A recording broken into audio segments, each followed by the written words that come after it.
and Dementor. The Card, A Story of Adventure in the Five Towns, by Arnold Bennett. Chapter 5. The Mercantile Marine. 1. The decisive scene, henceforward historic, occurred in the shanty known as John's Cabin, John being the unacknowledged leader of the longshore population under the tail of Llandudno pier. The cabin, festooned with cordage, was lighted by an oil lamp of a primitive model, and round the orange case on which the lamp was balanced sat Denry, Cregeen, the owner of the lifeboat, and John himself, to give, as it were, a semi-official character to whatever was afoot. "Well, here you are," said Denry, and handed to Cregeen a piece of paper. "What's this I'm asking ye?" said Cregeen, taking the paper in his large fingers and peering at it as though it had been a papyrus. But he knew quite well what it was. It was a cheque for £25. What he did not know was that with the £10 paid in cash earlier in the day, it represented a very large part indeed of such of Denry's savings as had survived his engagement to Ruth Earp. Cregeen took a pen, as though it had been a match-end, and wrote a receipt. Then, after finding a stamp in a pocket of his waistcoat under his jersey, he put it in his mouth, and lost it there for a long time. Finally Denry got the receipt, certifying that he was the owner of the lifeboat, formerly known as Llandudno, but momentarily without a name, together with all her gear and sails. "Are you going to live in her?" the rather curt John inquired. "Not in her, on her," said Denry. And he went out onto the sand and shingle, leaving John and Cregeen to complete the sale to Cregeen of the Fleetwing, a small cutter specially designed to take 12 persons forth for a pleasant sail in the bay. If Cregeen had not had a fancy for the Fleetwing, and a perfect lack of the money to buy her, Denry might never have been able to induce him to sell the lifeboat. Under another portion of the pier, Denry met a sailor with a long white beard, the aged Simeon, who had been one of the crew that rescued the Hjalmar, but whom his colleagues appeared to regard rather as an ornament than as a motive force. "It's all right," said Denry, and Simeon, in silence, nodded his head slowly several times. "I shall give you 30 shilling for the week," said Denry. And that venerable head oscillated again in the moonlit gloom, and rocked gradually to a standstill. Presently the head said in shrill, low tones, "I've seen 3 of them Norwegian chaps. 2 of 'em can no more speak English than a babe unborn, nor understand what ye say to 'em, though if they're bald in their ear holes." "So much the better," said Denry. "I showed 'em that sovereign," said the bearded head, wagging again. "Well," said Denry, "you won't forget 6 o'clock to-morrow morning?" "You'd better say 5," the head suggested. "Quieter like." "5 then," Denry agreed, and he departed to St. Asaph's Road, burdened with a tremendous thought. The thought was, "I've gone and done it this time." Now that the transaction was accomplished and could not be undone, he admitted to himself that he had never been more mad. He could scarcely comprehend what had led him to do that which he had done, but he obscurely imagined that his caprice for the possession of sea-going craft must somehow be the result of his singular adventure with the Pantechnicon in the canal at Bursley. He was so preoccupied with material interests as to be capable of forgetting for a quarter of an hour at a stretch that in all essential respects his life was wrecked, and he had nothing to hope for save hollow worldly success. He knew that Ruth would return the ring. He could almost see the postman holding the little cardboard cube which would contain the rendered ring. He had loved, and loved tragically, That was how he put it in his unspoken thoughts. But the truth was merely that he had loved something too expensive. Now the dream was done, and a man of disillusion walked along the parade towards St. Asaph's Road among revellers, a man with a past, a man who had probed women, a man who had nothing to learn about the sex. And amid all the tragedy of his heart, and all his apprehensions concerning hollow worldly success, little thoughts of absurd unimportance kept running about like clockwork mice in his head, such as that it would be a bit of a bore to have to tell people at Bursley that his engagement, which truly had thrilled the town, was broken off. Humiliating, that. And after all, Ruth was a glittering gem among women. Was there another girl in Bursley so smart, so effective, so truly ornate? Then he comforted himself with the reflection, "I'm certainly the only man that ever ended an engagement by just saying 'Rothschild.'" This was probably true, but it did not help him to sleep. 2. The next morning at 5:20, the youthful sun was shining on the choppy waters of the Irish Sea, just off the Little Orme to the west of Llandudno Bay. Oscillating on the uneasy waves was Denry's lifeboat, and, by the nodding bearded head, 3 ordinary British longshoremen, a Norwegian who could speak English of 2 syllables, and 2 other Norwegians who, by a strange neglect of education, could speak nothing but Norwegian. Close under the headland, near a morsel of beach, lay the remains of the Hjalmar in an attitude of repose. It was as if the Hjalmar, after a long struggle, had lain down like a cab-horse and said to the tempest, "Do what you like now." "Yes," the venerable head was piping, "us can come out comfortable in 20 minutes, unless the tide be setting east strong. And as for getting back, it'll be the same other way round, if you understand me." There could be no question that Simeon had come out comfortable, but he was the coxswain. The rowers seemed to be perspiringly aware that the boat was vast and beamy. "Shall we row up to it?" Simeon inquired, pointing to the wreck. Then a pale face appeared above the gunwale, and an expiring, imploring voice said, "No, we'll go back," whereupon the pale face vanished again. Denry had never before been outside the bay. In the navigation of pantechnicons on the squall-swept basins of canals he might have been a great master, but he was unfitted for the open sea. At that moment he would have been almost ready to give the lifeboat and all that he owned for the privilege of returning to land by train. The inward journey was so long that Denry lost hope of ever touching his native island again. And then there was a bump, and he disembarked, with hope burning up cheerfully in his bosom, and it was 6:15. By the first post, which arrived at 7:30, there came a brown package. The ring, he thought, starting horribly. But the package was a cube of 3 inches, and would have held 100 rings. He undid the cover, and saw on half a sheet of notepaper the words, "Thank you so much for the lovely time you gave me. I hope you will like this. Nelly." He was touched.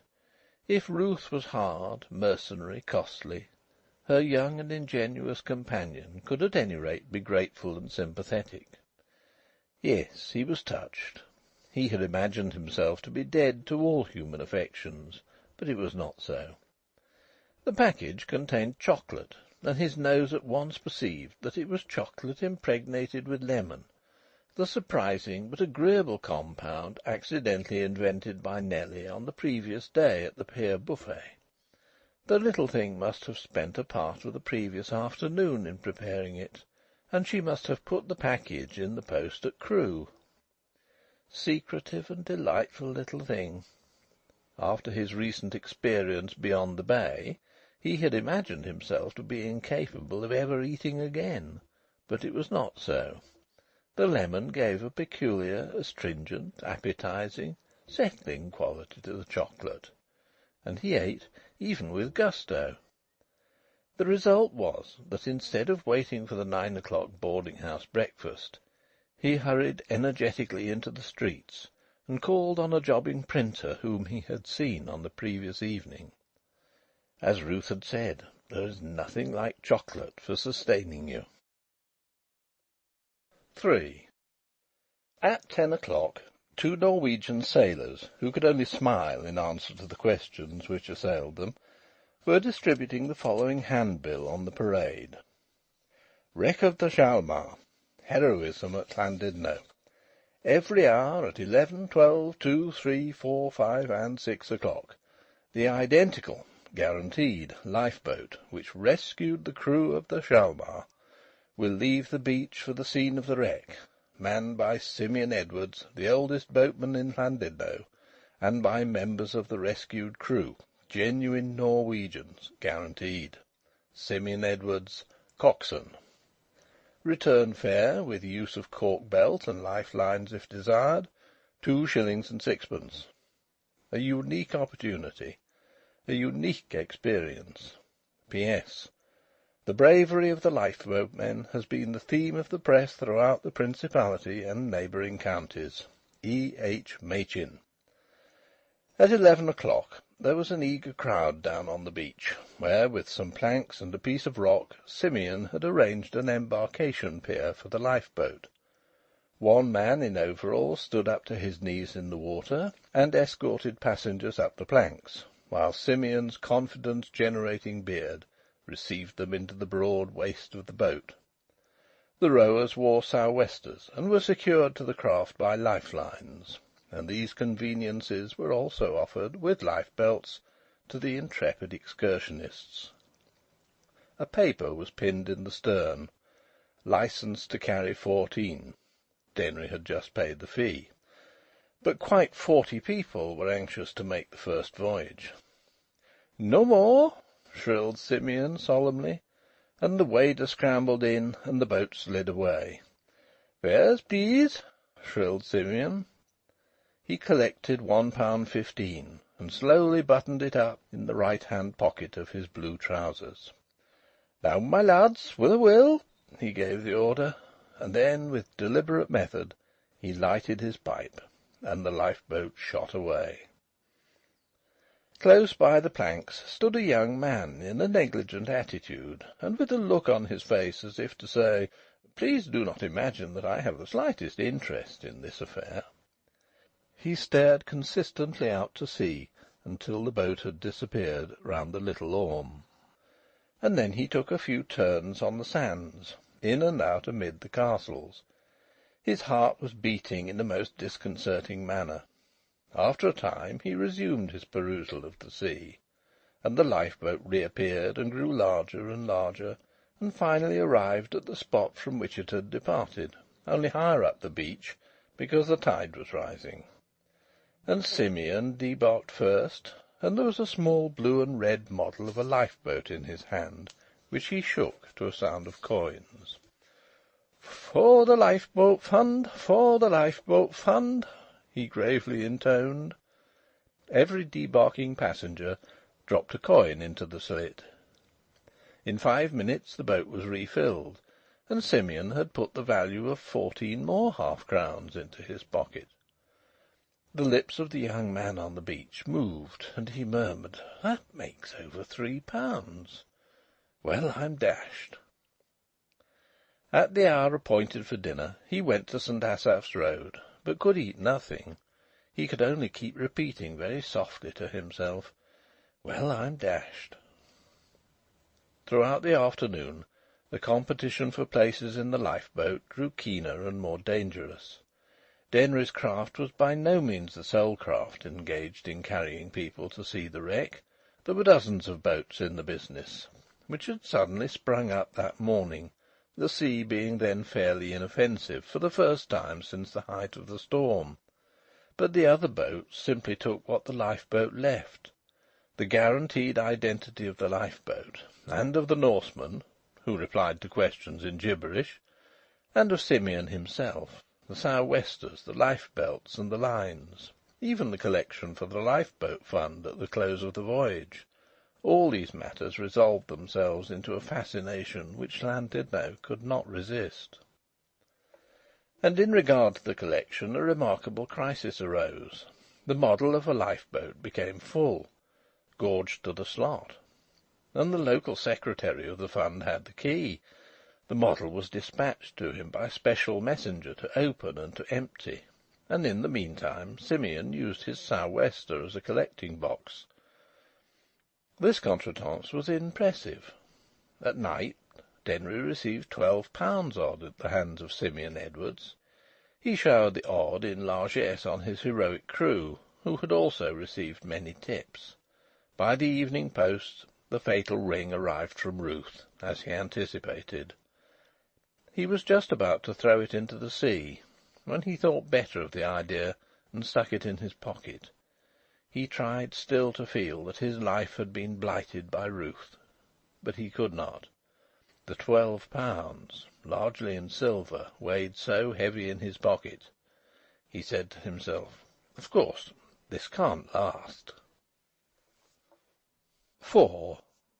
Then came the day when he first heard someone saying discreetly behind him, "That's the lifeboat chap," or more briefly, "That's him," implying that in all Llandudno "him" could only mean one person.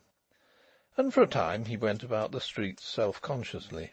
However, that self-consciousness soon passed off, and he wore his fame as easily as he wore his collar. The lifeboat trips to the Hjalmar became a feature of daily life in Llandudno. The pronunciation of the ship's name went through a troublous period. Some said the J ought to be pronounced to the exclusion of the H, and others maintained the contrary. In the end the first two letters were both abandoned utterly, also the last, but nobody had ever paid any attention to the last. The facetious had a trick of calling the wreck Inkerman. This definite settlement of the pronunciation of the name was a sign that the pleasure-seekers of Llandudno had definitely fallen in love with the lifeboat trip habit. Denry's timid fear that the phenomenon which put money into his pocket could not continue was quite falsified. It continued violently, and Denry wished that the Hjalmar had been wrecked a month earlier. He calculated that the tardiness of the Hjalmar in wrecking itself had involved him in a loss of some £400. If only the catastrophe had happened early in July instead of early in August, and he had been there! Why, if 40 Hjalmars had been wrecked, and their 40 crews saved by 40 different lifeboats, and Denry had bought all the lifeboats, he could have filled them all. Still, the regularity of his receipts was extremely satisfactory and comforting. The thing had somehow the air of being a miracle, at any rate of being connected with magic. It seemed to him that nothing could have stopped the visitors to Llandudno from fighting for places in his lifeboat and paying handsomely for the privilege. They had begun the practice, and they looked as if they meant to go on with the practice eternally. He thought that the monotony of it would strike them unfavourably. But no! He thought that they would revolt against doing what everyone had done. But no! Hundreds of persons arrived fresh from the railway station every day, and they all appeared to be drawn to that lifeboat as to a magnet.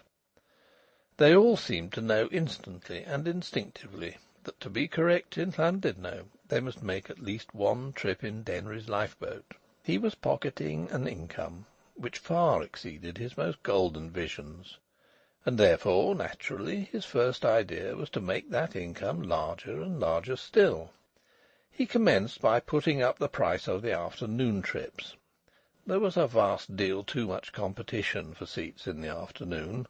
This competition led to quarrels, unseemly language, and deplorable loss of temper. It also led to loss of time.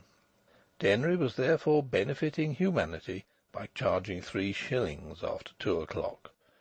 This simple and benign device equalized the competition throughout the day, and made Denry richer by £7 or £8 a week. But his fertility of invention did not stop there. One morning the earliest excursionists saw a sort of Robinson Crusoe marooned on the strip of beach near the wreck. All that heartless fate had left him appeared to be a machine on a tripod and a few black bags, and there was no shelter for him save a shallow cave. The poor fellow was quite respectably dressed. Simeon steered the boat round by the beach, which shelved down sharply, and as he did so the Robinson Crusoe hid his head in cloth, as though ashamed, or as though he had gone mad and believed himself to be an ostrich. Then apparently he thought the better of it, and gazed boldly forth again, and the boat passed on its starboard side, within a dozen feet of him and his machine. Then it put about and passed on the port side, and the same thing happened on every trip, and the last trippers of the day left Robinson Crusoe on the strip of beach in his solitude. The next morning a photographer's shop on the Parade pulled down its shutters and displayed posters over all the upper part of its windows, and the lower part of the windows held 16 different large photographs of the lifeboat broadside on, the likenesses of over 100 visitors, many of them with sou'westers, cork belts, and lifelines, could be clearly distinguished in those picturesque groups. A notice said, "Copies of any of these magnificent permanent holographs can be supplied, handsomely mounted, at a charge of 2 shillings each. Orders executed in rotation, and delivered by post if necessary. It is respectfully requested that cash be paid with order, otherwise orders cannot be accepted." Very few of those who had made the trip could resist the fascination of a photograph of themselves in a real lifeboat manned by real heroes and real Norwegians on real waves, especially if they had worn the gear appropriate to lifeboats. The windows of the shop were beset throughout the day, with crowds anxious to see who was in the lifeboat, and who had come out well, and who was a perfect fright. The orders on the first day amounted to over £15, for not everybody was content with one photograph. The novelty was acute and enchanting, and it renewed itself each day. "Let's go down and look at the lifeboat photographs," people would say, when they were wondering what to do next. Some persons who had not "taken nicely" would perform a special trip in the lifeboat, and would wear special clothes and compose special faces for the ordeal. The Mayor of Ashby-de-la-Zouch for that year ordered 200 copies of a photograph which showed himself in the centre, for presentation as New Year's cards. On the mornings after very dull days or wet days, when photography had been impossible or unsatisfactory, Llandudno felt that something lacked. Here it may be mentioned that inclement weather, of which for the rest there was little, scarcely interfered with Denry's receipts. Imagine a lifeboat being deterred by rain or by a breath of wind. There were tarpaulins. When the tide was strong and adverse, male passengers were allowed to pull without extra charge, though naturally they would give a trifle to this or that member of the professional crew. Denry's arrangement with the photographer was so simple that a child could have grasped it. The photographer paid him 6d on every photograph sold. This was Denry's only connection with the photographer. The sixpences totalled over £12 a week. Regardless of cost, Denry reprinted his article from the Staffordshire Signal, descriptive of the night of the wreck, with a photograph of the lifeboat and its crew, and presented a copy to every client of his photographic department. 5. Llandudno was next titillated by the mysterious chocolate remedy that made its first appearance in a small boat that plied off Robinson Crusoe's strip of beach. Not infrequently passengers in the lifeboat were inconvenienced by displeasing and even distressing sensations, as Denry had once been inconvenienced. He felt deeply for them. The chocolate remedy was designed to alleviate the symptoms while captivating the palate. It was one of the most agreeable remedies that the wit of man ever invented. It tasted like chocolate, and yet there was an astringent flavour of lemon in it, a flavour that flattered the stomach into a good opinion of itself, and seemed to say all's right with the world. The stuff was retailed in sixpenny packets, and you were advised to eat only a very little of it at a time, and not to masticate, but merely to permit melting. Then the chocolate remedy came to be sold on the lifeboat itself, and you were informed that if you took it before starting on the wave, no wave could disarrange you. And indeed many persons who followed this advice suffered no distress, and were proud accordingly, and duly informed the world. Then the chocolate remedy began to be sold everywhere. Young people bought it because they enjoyed it, and perfectly ignored the advice against over-indulgence and against mastication. The chocolate remedy penetrated like the refrain of a popular song to other seaside places. It was on sale from Morecambe to Barmouth, and at all the landing stages of the steamers for the Isle of Man and Anglesey. Nothing surprised Denry so much as the vogue of the chocolate remedy. It was a serious anxiety to him, and he muddled both the manufacture and distribution of the remedy, from simple ignorance and inexperience. His chief difficulty at first had been to obtain small cakes of chocolate that were not stamped with the maker's name or mark. Chocolate manufacturers seemed to have a passion for imprinting their Quakerly names on every bit of stuff they sold. Having at length obtained a supply, he was silly enough to spend time in preparing the remedy himself in his bedroom. He might as well have tried to feed the British Army from his mother's kitchen. At length he went to a confectioner in Rhyl and a greengrocer in Llandudno, and by giving away half the secret to each, he contrived to keep the whole secret to himself. But even then he was manifestly unequal to the situation created by the demand for the chocolate remedy. It was a situation that needed the close attention of half a dozen men of business. It was quite different from the affair of the lifeboat. One night a man who had been staying a day or two in the boarding-house in St. Asaph's Road said to Denry, "Look here, mister, I'll go straight to the point. What'll you take?" And he explained what he meant.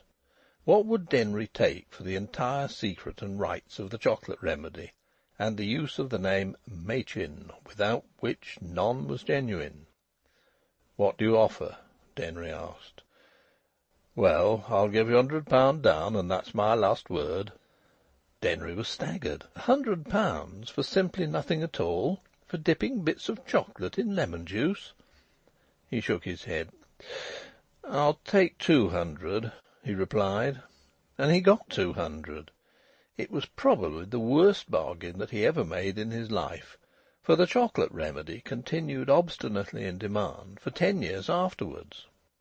But he was glad to be rid of the thing. It was spoiling his sleep and wearing him out. He had other worries. The boatmen of Llandudno regarded him as an enemy of the human race. If they had not been nature's gentlemen, they would have burned him alive at a stake. Cregeen, in particular, consistently referred to him in terms which could not have been more severe had Denry been the assassin of Cregeen's wife and 7 children. In daring to make over £100 a week out of a ramshackle old lifeboat that Cregeen had sold him for £35, Denry was outraging Cregeen's moral code. Cregeen had paid £35 for the Fleet Wing, a craft immeasurably superior to Denry's nameless tub. And was Cregeen making £100 a week out of it? Not 100 shillings. Cregeen genuinely thought that he had a right to half Denry's profits. Old Simeon, too, seemed to think that he had a right to a large percentage of the same profits. And the Corporation, though it was notorious that excursionists visited the town purposely to voyage in the lifeboat, the Corporation made difficulties about the embarking and disembarking, about the photographic strip of beach, about the crowds on the pavement outside the photograph shop. Denry learnt that he had committed the sin of not being a native of Llandudno. He was a stranger, and he was taking money out of the town. At times he wished he could have been born again. His friend and saviour was the local secretary of the Lifeboat Institution, who happened to be a town councillor. This worthy man to whom Denry paid over £1 a day, was invaluable to him. Further, Denry was invited, nay commanded, to contribute to nearly every church, chapel, mission, and charity in Carnarvonshire, Flintshire, and other counties. His usefulness was not accepted as an excuse, and as his gross profits could be calculated by any dunce who chose to stand on the beach for half a day, it was not easy for him to pretend that he was on the brink of starvation. He could only ward off attacks by stating, with vague, convinced sadness, that his expenses were much greater than anyone could imagine. In September, when the moon was red and full and the sea glassy, he announced a series of nocturnal rocket fêtes. The lifeboat, hung with Chinese lanterns, put out in the evening, charge 5 shillings, and, followed by half the harbour's fleet of rowing boats and cutters, proceeded to the neighbourhood of the strip of beach, where a rocket apparatus had been installed by the help of the lifeboat secretary. The mortar was trained, there was a flash, a whiz, a line of fire, and a rope fell out of the sky across the lifeboat. The effect was thrilling, and roused cheers. Never did the lifeboat institution receive such an advertisement as Denry gave it, gratis. After the rocketing, Denry stood alone on the slopes of the Little Orme, and watched the lanterns floating home over the water, and heard the lusty mirth of his clients in the still air. It was an emotional experience for him. "By Jove," he said, "I've wakened this town up." 6. One morning, in the very last sad days of the dying season, when his receipts had dropped to the miserable figure of about £50 a week, Denry had a great and pleasing surprise. He met Nelly on the parade. It was a fact that the recognition of that innocent, childlike, blushing face gave him joy. Nelly was with her father, Councillor Cotterill, and her mother. The councillor was a speculative builder, who was erecting several streets of British homes in the new quarter above the new municipal park at Bursley. Denry had already encountered him once or twice in the way of business. He was a big and portly man of 45, with a thin face and a consciousness of prosperity. At one moment you would think him a jolly, bluff fellow, and at the next you would be disconcerted by a note of cunning or of harshness. Mrs. Councillor Cotterill was one of those women who fail to live up to the ever-increasing height of their husbands. Afflicted with an eternal stage-fright, she never opened her close-pressed lips in society, though a few people knew that she could talk as fast and effectively as anyone. Difficult to set in motion, her vocal machinery was equally difficult to stop. She generally wore a low bonnet and a mantle. The Cotterills had been spending a fortnight at the Isle of Man, and they had come direct from Douglas to Llandudno by steamer, where they meant to pass 2 or 3 days. They were staying at Craig-y-Don, at the eastern end of the parade. "Well, young man," said Councillor Cotterill, and he kept on "young man"ing Denry with an easy patronage which Denry could scarcely approve of. "I bet I've made more money this summer than you have with all your jerrying," said Denry, silently, to the councillor's back, while the Cotterill family were inspecting the historic lifeboat on the beach.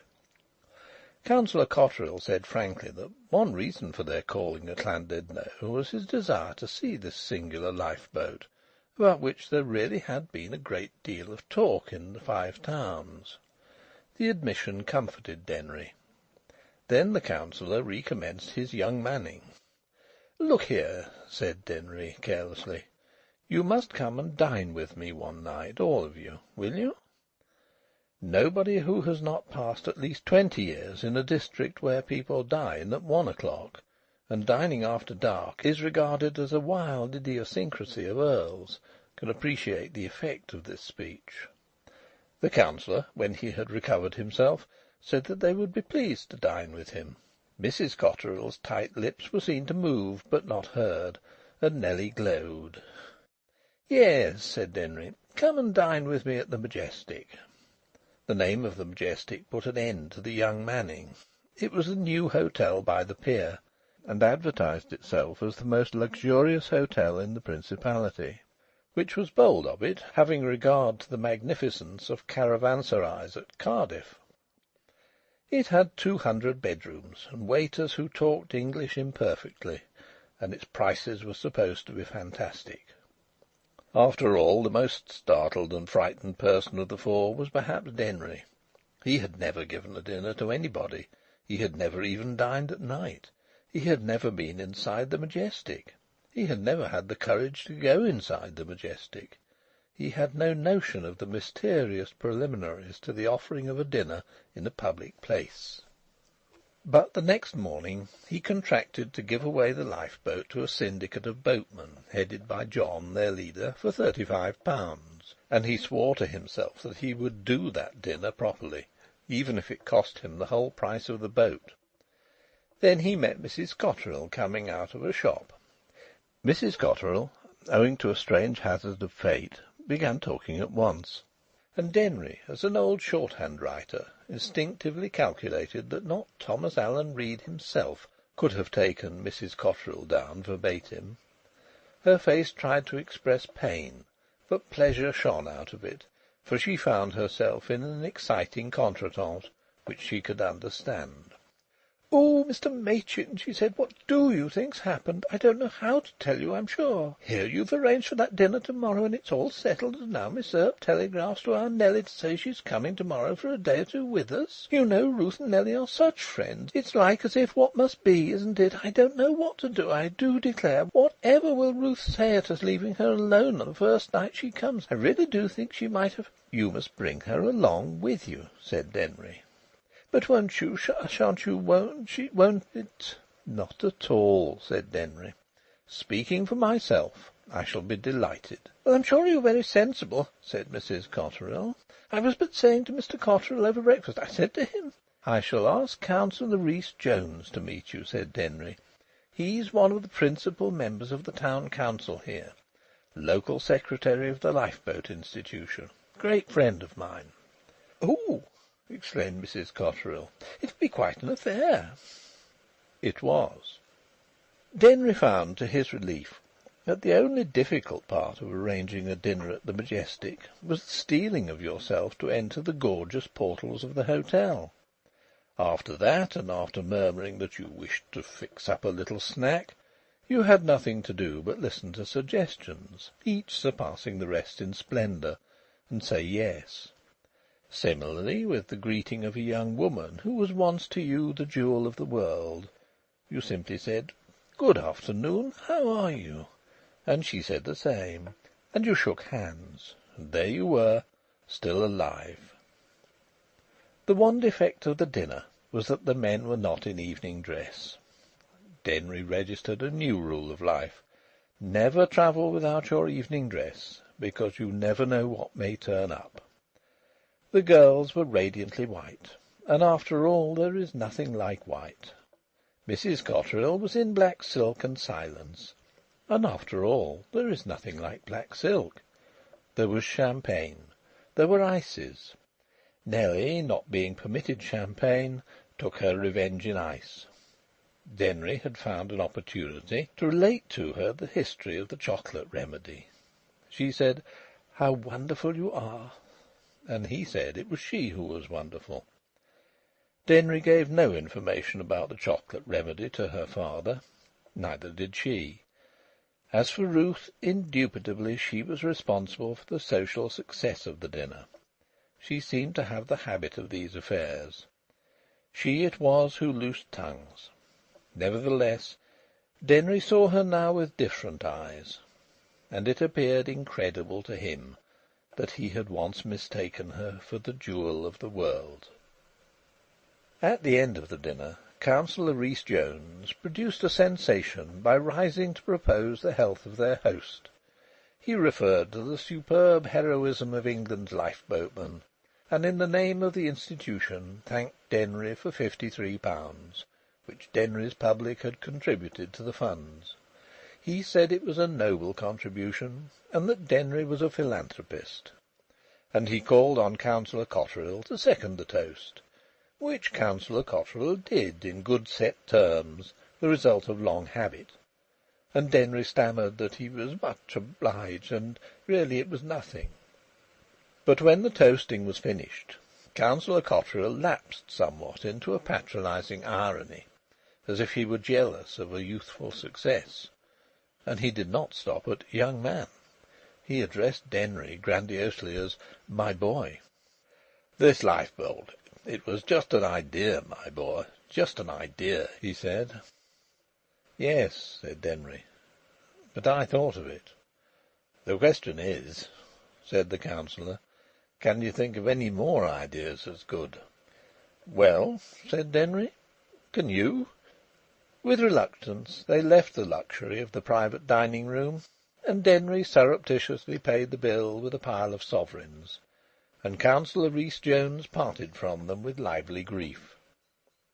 The other five walked in a row along the parade in the moonlight, and when they arrived in front of Craig-y-Don, and the Cotterills were entering, Ruth, who loitered behind, said to Denry in a liquid voice: "I don't feel a bit like going to sleep. I suppose you wouldn't care for a stroll?" "Well—" "I dare say you're very tired," she said. "No," he replied. "It's this moonlight I'm afraid of." And their eyes met under the door-lamp, and Ruth wished him pleasant dreams and vanished. It was exceedingly subtle. 7. The next afternoon the Cotterills and Ruth Earp went home, and Denry with them. Llandudno was just settling into its winter sleep, and Denry's rather complex affairs had all been put in order. Though the others showed a certain lassitude, he himself was hilarious. Among his insignificant luggage was a new hat-box, which proved to be the origin of much gaiety. "Just take this, will you?" he said to a porter on the platform at Llandudno station, and held out the new hat-box with an air of calm. The porter innocently took it, and then, as the hat-box nearly jerked his arm out of the socket, gave vent to his astonishment after the manner of porters. "By gum, mister," said he, "that's heavy." It in fact weighed nearly 2 stone. "Yes," said Denry, "it's full of sovereigns, of course." And everybody laughed. At Crewe, where they had to change, and again at Knype and Bursley, he produced astonishment in porters by concealing the effort with which he handed them the hat-box, as though its weight was 10 ounces, and each time he made the same witticism about sovereigns. "What have you got in that hat-box?" Ruth asked. "Don't I tell you?" said Denry, laughing. "Sovereigns." Lastly, he performed the same trick on his mother. Mrs. Machin was working, as usual, in the cottage in Broome Street. Perhaps the notion of going to Llandudno for a change had not occurred to her. In any case, her presence had been necessary in Bursley, for she had frequently collected Denry's rents for him, and collected them very well. Denry was glad to see her again, and she was glad to see him, but they concealed their feelings as much as possible. When he basely handed her the hat-box, she dropped it, and roundly informed him that she was not going to have any of his pranks. After tea, whose savouriness he enjoyed quite as much as his own state dinner, he gave her a key, and asked her to open the hat-box, which he had placed on a chair. "What is there in it?" "A lot of jolly fine pebbles that I've been collecting on the beach," he said. She got the hat-box onto her knee, and unlocked it, and came to a thick cloth, which she partly withdrew. And then there was a scream from Mrs. Machin, and the hat-box rolled with a terrific crash to the tiled floor, and she was ankle-deep in sovereigns. She could see sovereigns running about all over the parlour. Gradually, even the most active sovereigns decided to lie down and be quiet, and a great silence ensued. Denry's heart was beating. Mrs. Machin merely shook her head. Not often did her son deprive her of words, but this theatrical culmination of his home-coming really did leave her speechless. Late that night, rows of piles of sovereigns decorated the oval table in the parlour. 1,011, said Denry at length, beneath the lamp. There's 15 missing yet. We'll look for 'em to-morrow. For several days afterwards, Mrs. Machin was still picking up sovereigns. 2 had even gone outside the parlour and down the 2 steps into the backyard, and finding themselves unable to get back, had remained there. And all the town knew that the unique Denry had thought of the idea of returning home to his mother with a hat-box crammed with sovereigns. This was Denry's latest, and it employed the conversation of the borough for I don't know how long. End of chapter 5.